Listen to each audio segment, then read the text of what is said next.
Last chapter, Jinwoo didn't just conquer a dungeon. He embraced his destiny. He emerged not as a hunter, but as something ancient, something powerful, a being feared by gods themselves, the Shadow Monarch.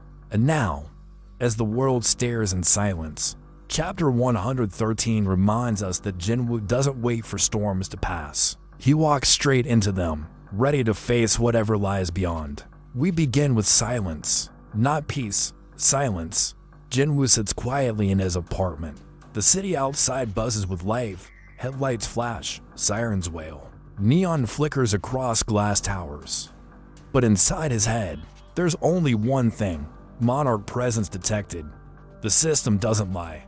Ever since he accepted his role, the world has shifted. Something ancient has stirred, not just watching from the shadows, but moving. Meanwhile, halfway across the city, the Korean Hunters Association is under siege. Not by monsters, but by questions. Jeju Island is still fresh in everyone's minds, and yet, all anyone talks about is Sung Jinwoo. International reports flood in: Japan, China, America. Every agency wants the same answer. Who the hell is this guy? And here's the scary part: even the association doesn't know anymore. Chairman Go Gun, he sits at his desk, drowning in data. He reads mana readings off the charts. Shadow summons with no known origin. Abilities that break every known rule of hunter classification. He closes the report, exhales deeply, and says it out loud, like a warning to himself. If he wanted to, he could crush a nation. This isn't theory. This isn't fear. It's cold, logical, real. But while governments panic and hunters gossip, Jinwoo? He's chasing something else entirely. He visits an old friend of his father, a man who once ran raids beside him. Woo Jinchol's superior. He's not here to brag. He's not looking for recognition. He wants answers about a name, the gate, a raid, where his father disappeared without a trace. And when the old man realizes what Jinwoo is asking about, his face goes pale. Because that raid, it wasn't just dangerous, it was off the record. One of those gates that never officially existed. And even now, years later, the man whispers like the walls are listening. There are things you're better off not digging into, Jinwoo.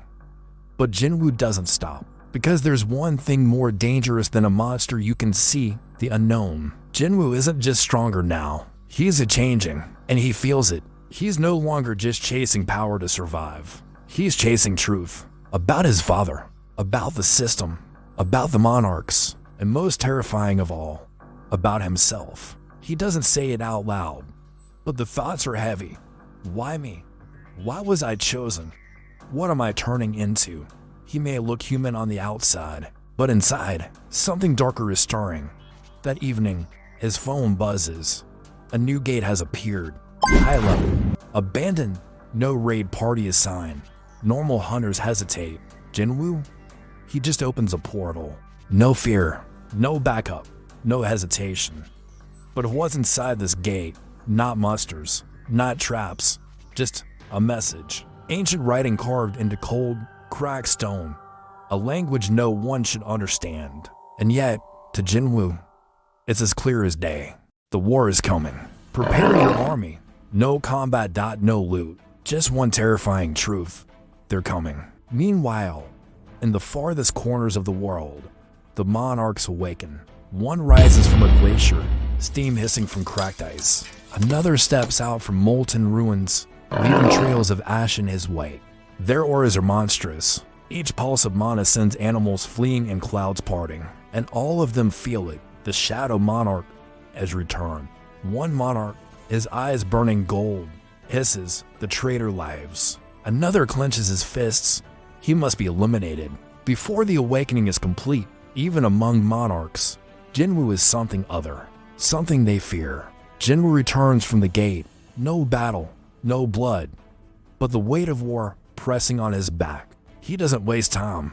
In his shadow realm, he begins to train. He calls forward his generals, Igris, Beru, Tusk. They clash, testing their strength, strategy, and growth. This isn't about loyalty anymore. Jinwoo knows, when the monarchs come, Even his shadows will be tested. This war, I can't fight it alone. He's building more than an army. He's preparing a kingdom. Later that night, he returns home, quietly opens the door. His sister, Jenna, has fallen asleep at the table, textbooks everywhere, light still on. He doesn't say a word, just walks over, places a blanket over her, and whispers, "I'll protect everything." That moment, that's why Jinwoo keeps going. Not for glory, not for revenge, but for her. For the people who still have no idea a war is coming. And then the twist. In a distant wasteland, a gate doesn't open. It explodes.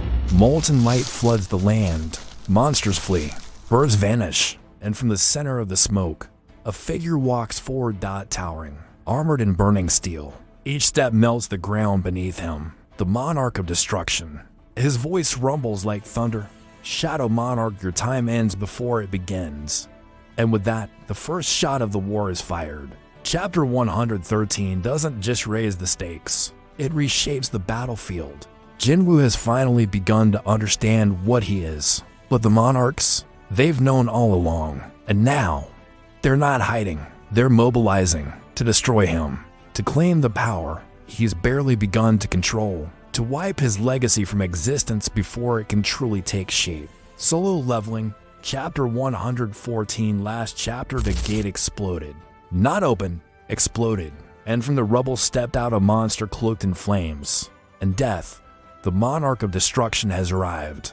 But in Chapter 114, the world doesn't know it yet, because Jinwoo is about to face a different kind of enemy. Not from the gates, but from the people he's sworn to protect. It starts quiet. Jinwoo's sitting at home, shadow soldiers sleeping silently in the dark. And then, knock. He opens the door and finds Woo Jinchul standing there. Serious, tense, no smile. "We need to talk." The association has summoned him, not to fight a dungeon, not for an emergency, but for something far more dangerous, a political invitation. Jinwoo walks into the meeting room. High-ranking association officers, foreign guests, government reps, all eyes on him. He sits calmly, arms folded, cold, calculating. And then, Chairman Go Gun speaks. "Hunter Sung Jinwoo, we've received a request from the United States." Pause. "They want you to join them." Boom. The room freezes. Even Jinwoo looks surprised. For a split second, the Americans don't just want an alliance. They want ownership. They're offering insane benefits, land, wealth, status, immunity.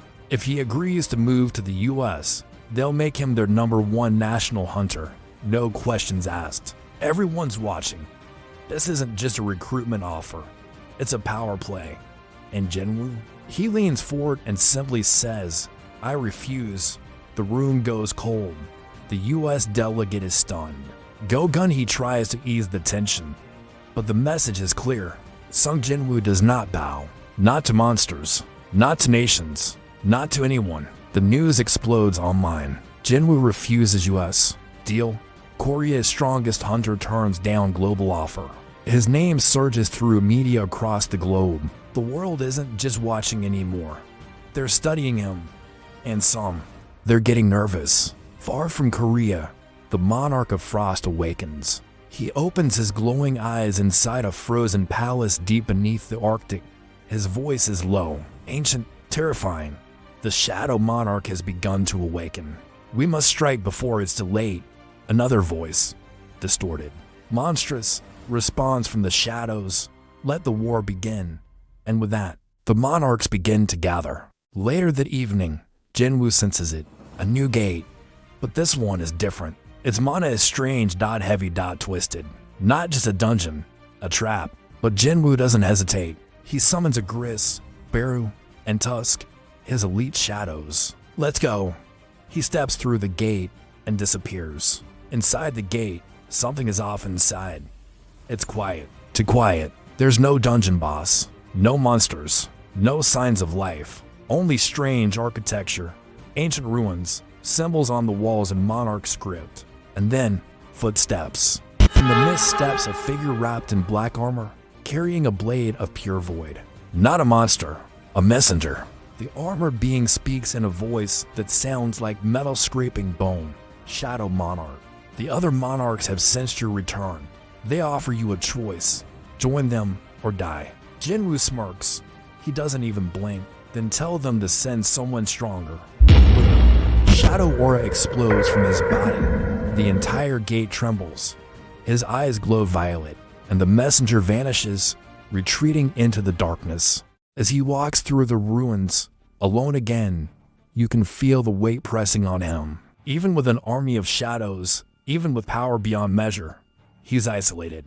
He has no equals, no one who understands what he's becoming. The world still sees him as human, but inside, he knows that line was crossed long ago. Return to reality. New threat revealed. He exits the gate. Outside, Woo Jinchul is waiting, breathless. Jinwoo, we've got trouble.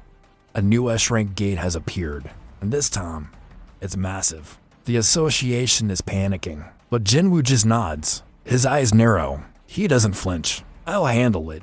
Cut to the monarch of destruction. He stands in a field of molten glass. Entire mountains burn to ash behind him. His mana rips apart the sky. Shadow Monarch, let's see if you're worthy of that name. He turns and starts walking toward Korea. Chapter 114 sets the board.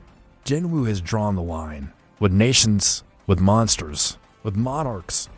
But this war isn't about proving strength. It's about survival. And the ones who've ruled for eons, they're coming to erase him before he can fully awaken.